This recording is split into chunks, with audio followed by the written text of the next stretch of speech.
మదిలోన లోతుల్లో మునిగాము, ఆ చోటే అమ్మ నాన్న ప్రేమను చూసాము. ఎన్నెన్నో బంధాలు ఆస్తులకై వచ్చేను, మా స్నేహం మాతో ఉండే ఆప్తులనిచ్చేను.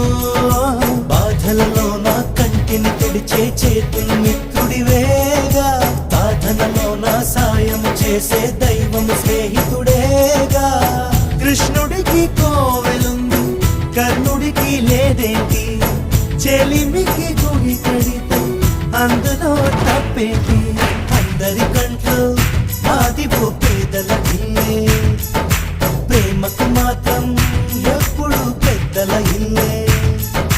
చల్లని స్నేహం నీడలో ఈ పొదరిల్లే, తెల్లగా మెరిసే చక్కని తాజ్ మహల్.